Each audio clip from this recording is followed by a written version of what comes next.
Hello and greetings. I'm the political ferret. Let's talk about nation and nationalism. Guys, I'm absolutely so sick of hearing the same old song all day long. Nationalism is white, racist, evil, and Nazi. And I hate it even more to talk about the benefits of nations if we could talk instead about real alternatives. So, okay, let's talk about it. Evil nationalism. What nationalism are you talking about? Is there only one kind of nationalism out there? No, there is not. There's not only one kind of feminism out there, for example. There's a whole bunch of ideology with the same name that only have one thing in common. And this is in the case of feminism, that they think women should have more rights than men. Equality? No.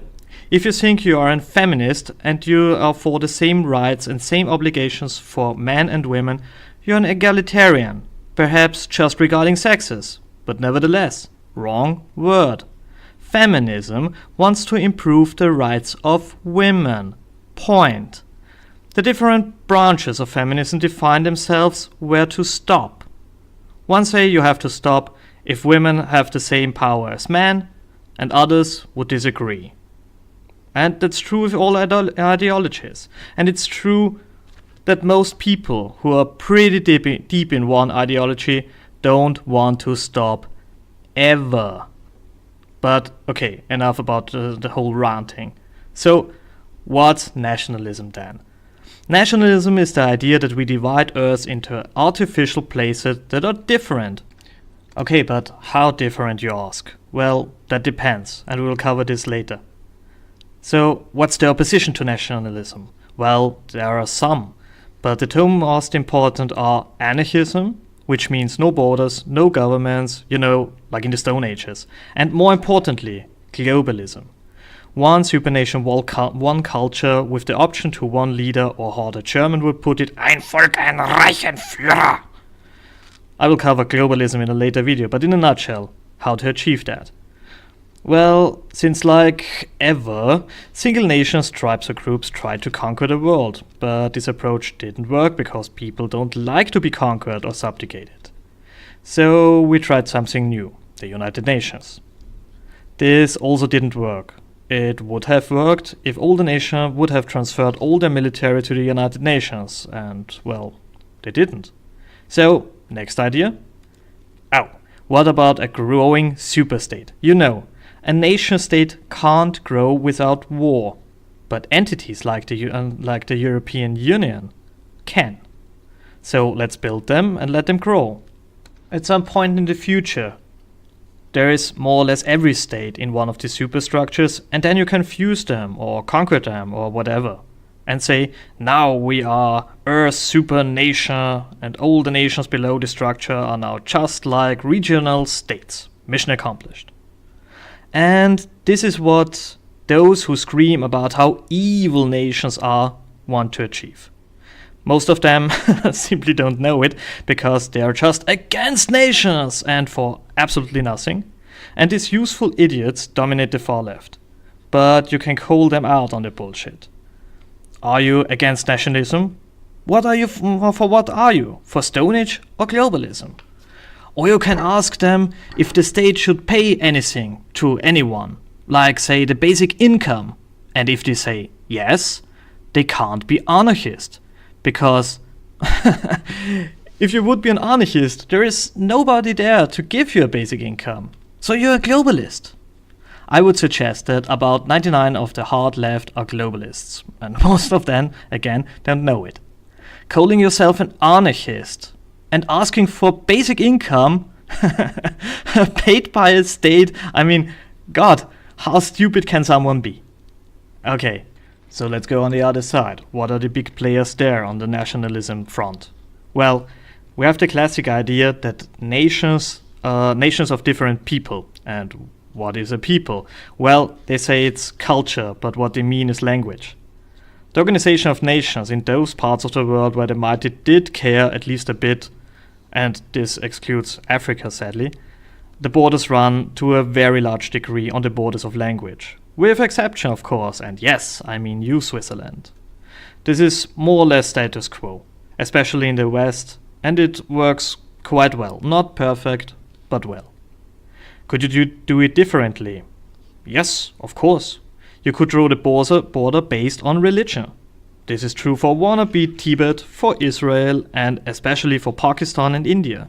And to a degree to North Korea, if you call Kimism a religion, and I dare to do so. Islam does nothing else. For Islam, there is the House of Islam and the House of Non-Believers. That's it. 2 nations, nothing more. But you can also draw a line based on ethnicities. And here we are in the realm of the batshit crazy Nazis.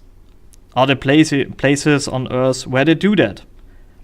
Yep, South Africa, Zimbabwe, and so on are good examples. Africa particularly has a quite strong Africa for the Africans mentality. You can think about that what you want. So what else could we do? Well, we could divide the world into different places of law.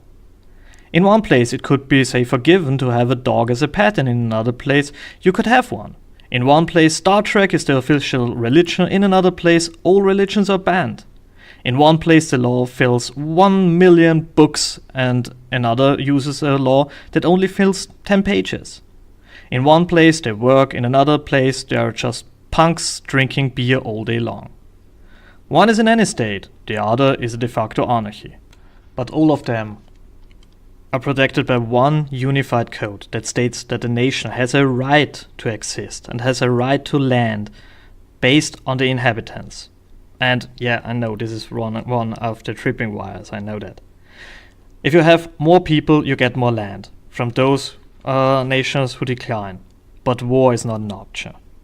And if a nation dies out, like, say, Street Punk Nation would die out in, let's say, 1 week because they would run out of beer, food and hairspray, the land would be then reduced to a very small space that can be claimed by another punk. The rest will be given to nations who could make better use of that. Or the land stays abundant and you let Mother Nature do her thing. And yes, I'm biased toward this last idea about law. I would love to see 1,000 nations with 1,000 different lifestyles, and I would love to see them prosper, and I would love to see others fail. And I know this is an absolutely unrealistic utopia because no utopia can be realized, but a world divided in 1,000 nations would mean nations the size of Austria, Sweden or New Jersey. Nations that are just too small to wage war. Because they can't sustain an army that operate on the other side of the globe. And this has really, really big benefits, because war becomes absolutely impractical. These tiny nations could work together to achieve goals. And this happens in the real world. I mean, Austria is a proud contributor to the European space program. Not Austrian space program, imagine that.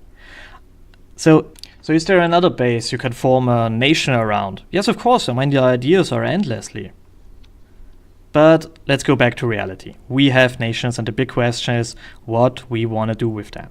Fuse them all into one, and that is what the rich and mighty want? Or is it okay to be different, to have certain diversity between the nations? Is it okay that some nations, say, kill gay people, and the next state ignores them, and the next worships them? Could we do that?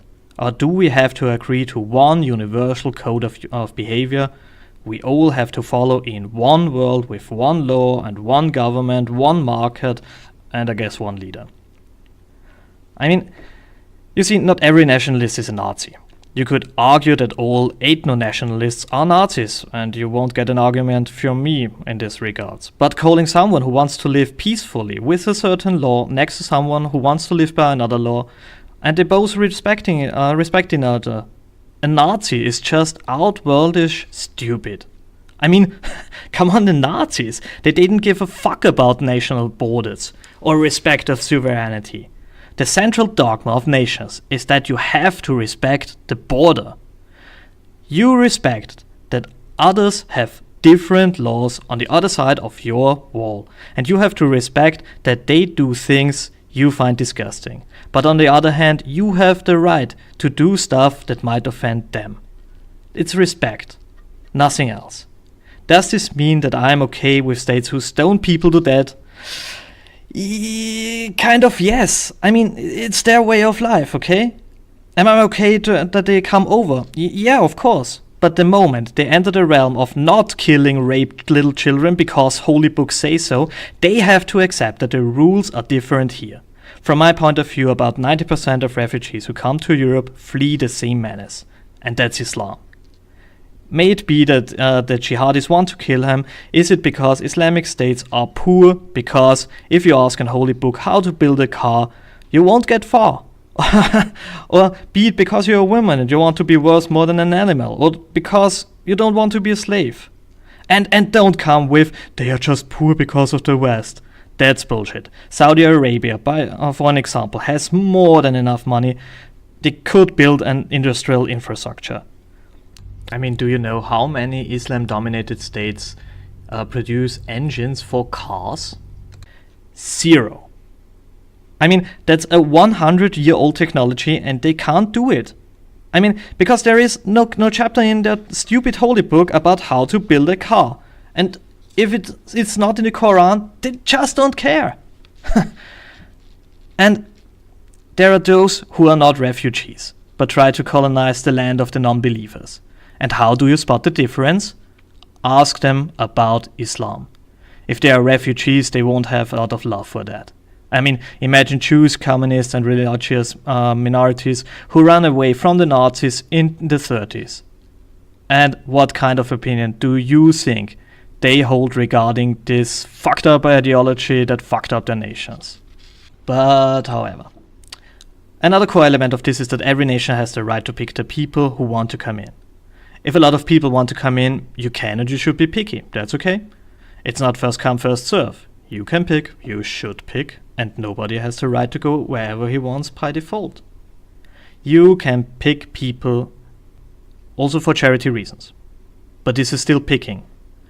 And you have the right to do that. If one nation doesn't want to pick, if a nation says, we have open borders and open house doors and open legs, do whatever you want with us. It's okay. It's absolutely okay. But you as a government have to make sure that the people who are inside of your nation want this too. And if you say something like that and the population who pays your bill says, no, stop that, we don't want that, you have to think about it. And yes, I'm looking at you, Germany. Well, the big battle we see right now is the big battle between nationalism and globalism. It's nothing else. That's the battle. And globalism tried it before and never won. But perhaps this is a chance to reform the nations, away from the idea that people who share a language should be together, to the idea that people who share the same code of living, the same idea of justice, should live together. Perhaps it's a chance to reform. If globalism wins, on the other hand, diversity will vanish, and we are down to where the Allied wants us to be. We just became consumers.